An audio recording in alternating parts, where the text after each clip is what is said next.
পৃথিবীতে একটা ভুল কথা প্রচলিত আছে, জানি না কে বা কারা এই আকীদা পোষণ করানোর জন্য মুসলমানের মধ্যে এই একটা মারাত্মক ব্যাধি ঢুকিয়ে দিয়েছে।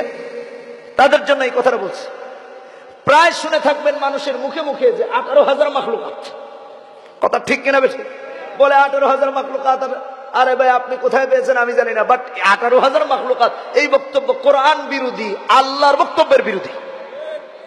কেন? বিজ্ঞান যতটা উন্নত হয়েছে ওরা 18,000 বানাতে পারবে? আল্লাহ তাআলার ক্ষমতা তো অসীম, ঠিক কিনা বেঠিক? আল্লাহ তাআলার সৃষ্টি অসীম, যা তাম পৃথিবীর কেউ জানে না। আল্লাহ তাআলা কোরআনে কারিমে সূরা নাহলে 14 নম্বর পারা 7 নম্বর পৃষ্ঠায় 7-8 নম্বর আয়াতে বলেছেন, ওয়াল খাইলা ওয়াল বিগালা ওয়াল হামিরা লিতারকাবুহা ওয়া যিনাহ ওয়া ইয়াখলুকু মা লা তা'লামুন। আল্লাহ যা সৃষ্টি করবেন তা কেউ জানবে না।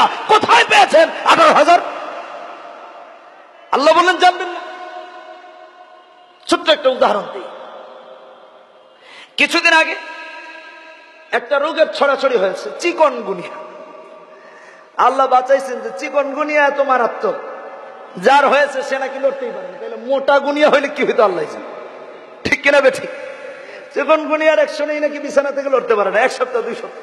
আল্লাহ বাঁচাইছেন। আমার মাহফিল তো চলতেছে, কোরবানের পর থেকে টেনশনে ছিলাম, যদি হয় তাহলে তো মুশকিল আছে। বিজ্ঞান, চিকিৎসা বিজ্ঞান, মেডিকেল সায়েন্স যখন যে রোগ আসে তার জন্য প্রতিষেধক ঔষধ তৈরি করে।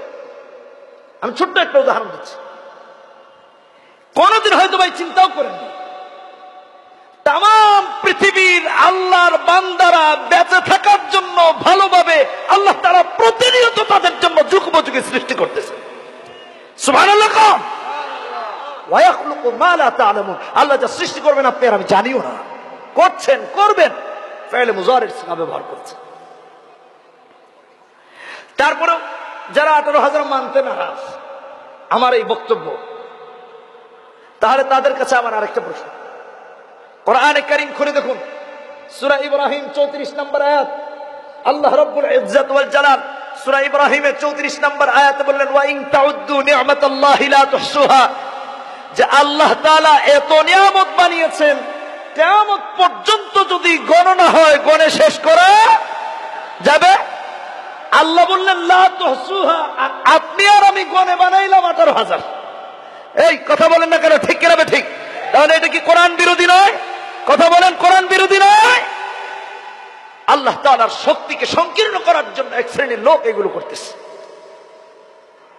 আল্লাহু আকবার, বলুন আল্লাহু আকবার।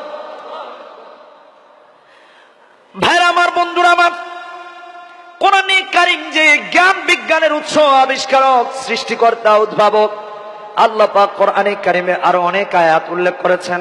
কোরআনে হাকিম খুলে দেখুন, সূরা আল ইমরানে আল্লাহ পাক 185 নম্বর আয়াতে বললেন, কুল্লু নাফসিন যায়িকাতুল মাউত। প্রত্যেকটা প্রাণী মাত্রই মৃত্যুর স্বাদ আস্বাদন করা লাগবে। পৃথিবীর শুরু থেকে আজ পর্যন্ত এমন কোন নাস্তিক নাই, তার বাবা নাস্তিক নাই, তার দাদা নাস্তিক নাই, তারপর দাদা নাস্তিক নাই, যে কিনা আজ পর্যন্ত বেঁচে আছে অথবা কিয়ামত পর্যন্ত বাঁচবে। তাম পৃথিবীর নাস্তিকদের কাছে আমি চ্যালেঞ্জ করে গেলাম, একটা প্রশ্ন রেখে গেলাম, একটা জবাব দাও। আল্লাহ তাআলার কোরআনে কারীমের বিরুদ্ধে এই আয়াতের এগেইনস্টে একটা প্রমাণ দাঁড় করাও। যেভাবে নাস্তিকরা বেঁচে নাই, যেভাবে ফেরাউন বেঁচে নাই, যেভাবে নমরুদ বেঁচে নাই, সেভাবে আজকালকের নমরুদ ফেরাউনরাও কিয়ামত পর্যন্ত বেঁচে থাকবে না। সেটাই সত্য, ঠিক কিনা বেঠিক? যায়িকাতুল মাউত। এর জন্য কোরআন হলো জ্ঞান বিজ্ঞানের উৎস, এগুলো মৌলিক জ্ঞান। আজ মুসলিম উম্মাহ পদে পদে কাফের মুশরিকদের চরিত্রকে লালন করছে, ধারণ করছে, কিন্তু কোরআনে কারীমের চরিত্র নাই, রাসূলের সুন্নাতের চরিত্র নাই। কথা বলেন, ঠিক কিনা বেঠিক? ঠিক কিনা বেঠিক জোরে বলেন। বড়ই আশ্চর্য লাগে, কিছু দুঃখ, কিছু ব্যথা যদি না বলে যাই তাহলে মনে কষ্ট রয়ে যাবে। আপনাদেরকে জানানো ফরজ মনে করছি, তাই বলে যাচ্ছি। কয়েকদিন আগে সোশ্যাল মিডিয়াতে যারা ফেসবুক ইউজ করেন, ইউটিউব, টুইটার, এগুলো এখন প্রায়জনই ইউজ করে, বাট ফেসবুকে একটা নিউজ দেখলাম। সেটি হচ্ছে যে বাংলাদেশের উত্তরবঙ্গের ছেলেরা আর্জেন্টিনার জন্য মিলাদ পড়েছে। আপনাদের কাছে আমি প্রশ্ন করে যাচ্ছি, আর্জেন্টিনা 1 ভাগের কম মুসলমান। আমার কাছে আশ্চর্য লাগলো, তাহলে কেন মিলাদ পড়ানো হলো?